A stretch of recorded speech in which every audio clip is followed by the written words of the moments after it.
friends, welcome back again. Friends, today in this lesson, we will learn some interesting advanced English structures and phrases. With the help of these structures and phrases, we can speak English more confidently and fluently. So please watch the video till the end. Let's have a look at them. Friends, मुझे मेरे एक viewer ने पूछा था कि ma'am इस type के sentences कैसे बनाएं। जैसे कि मुझे बोलना हो कि मुझे बार बार घर आना पड़ रहा था, मुझे उसकी मदद करनी पड़ रही है। क्या आपको ऑफिस जाना पड़ रहा है? तो फ्रेंड्स, इस टाइप के सेंटेंसेस बनाने के लिए यूज़ किया जाता है to be plus having to plus verb का फर्स्ट फॉर्म का। जिन सेंटेंसेस के एंड में कोई काम करना पड़ रहा है, करना पड़ रहा था पास्ट में या फिर इन फ्यूचर करना पड़ रहा होगा, ये वर्ड्स आते होंगे तो उस सिचुएशन में हम इस स्ट्रक्चर का यूज़ करेंगे। फॉर एग्जाम्पल, ये सेंटेंस है मुझे बार बार घर आना पड़ रहा था, तो ये सेंटेंस बनेगा I was having to come home again and again. I was having to come home again and again. मुझे उसकी मदद करनी पड़ रही है। I am having to help him.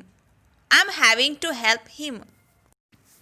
या फिर मानो अगर आपको पूछना हो कि क्या आपको ऑफिस जाना पड़ रहा है, तो आप पूछ सकते हो are you having to go to the office.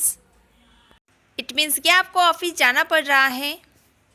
या फिर कोई सेंटेंस अगर आपको फ्यूचर के लिए बोलना हो, जैसे कि सेंटेंस से आपको कड़ी मेहनत करनी पड़ रही होगी, तो ये सेंटेंस बनेगा you will be having to work hard.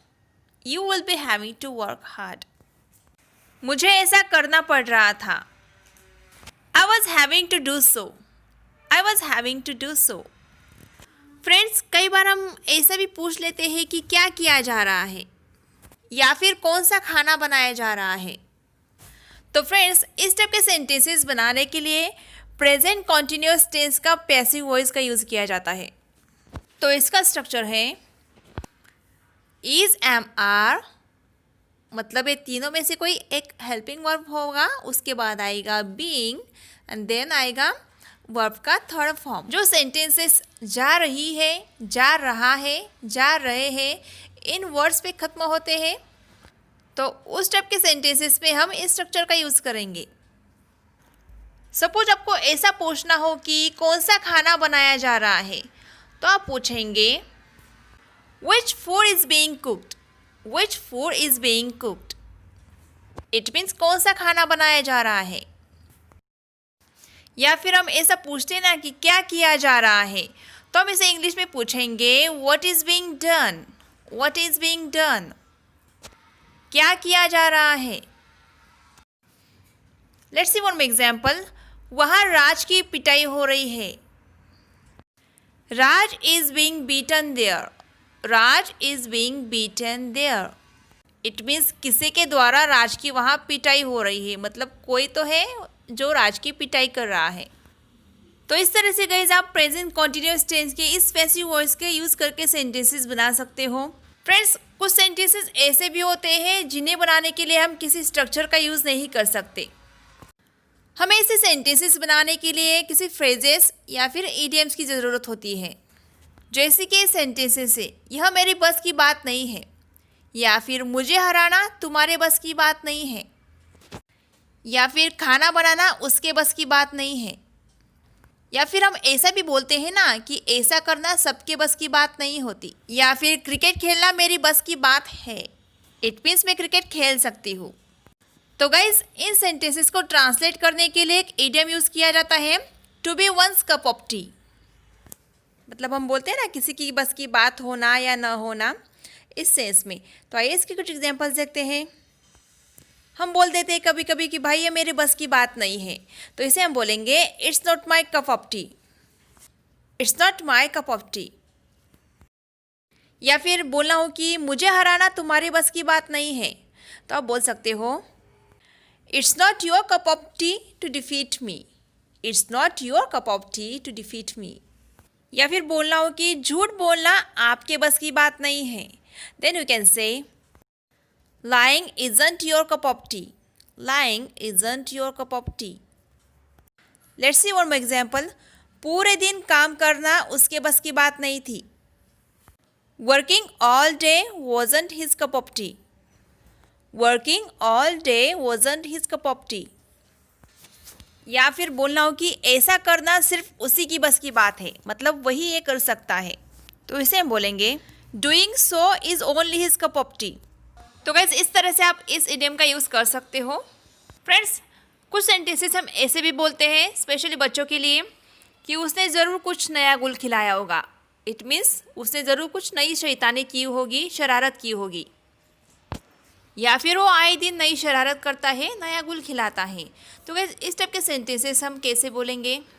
तो गुल खिलाना इट मीन्स शरारत करना, शैतानी करना, इसे इंग्लिश में बोला जाता है मिसचेप।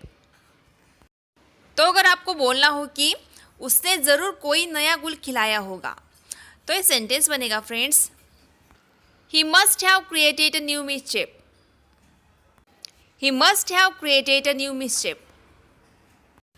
या फिर बोलना हो कि वो आए दिन कोई ना कोई नया गुल खिलाता है, मतलब नई शरारत करता है, तो इसे हम बोलेंगे he creates a new mischief every day. He creates a new mischief every day. तो गाइज इस तरह से आप इन सेंटेंसेस को बना सकते हो। फ्रेंड्स इन सेंटेंसेस के अलावा हमें कुछ सेंटेंसेस ऐसे भी बोलने होते हैं जैसे कि तुमने मेरी मुंह की बात छीन ली, या फिर तुमने मेरी मन की बात कह दी। तो फ्रेंड्स ये सेंटेंस बनेगा you snatched words out of my mouth. You snatched words out of my mouth. या फिर फ्रेंड्स इस सेंटेंस को हम और एक तरीके से बोल सकते हो you spoke out my mind. It means तुमने मेरी मन की बात कह दी। फ्रेंड्स अगर आपको इस टाइप के सेंटेंसेस बोलने हो जैसे कि अगर उसने मेरे पैसे नहीं दिए तो, या फिर उसने जॉब छोड़ दी तो, या फिर उसने मना कर दिया तो गाइज इस टाइप के सेंटेंसेस बोलने के लिए यूज़ किया जाता है व्हाट इफ़ का। व्हाट इफ़ का मतलब होता है अगर तो, या फिर तो क्या, मतलब तो क्या होगा। जैसे अगर वो कल नहीं आया तो क्या, ऐसे। मानो अगर आपको बोलना हो कि अगर उसने पैसे नहीं दिए तो आप इसे इंग्लिश में बोल सकते हो what if he doesn't give the money. What if he doesn't give the money. या फिर बोलना हो कि अगर मैं नहीं आती तो, what if I didn't come. What if I didn't come. अगर उसने मना कर दिया तो, what if he refuses. What if he refuses.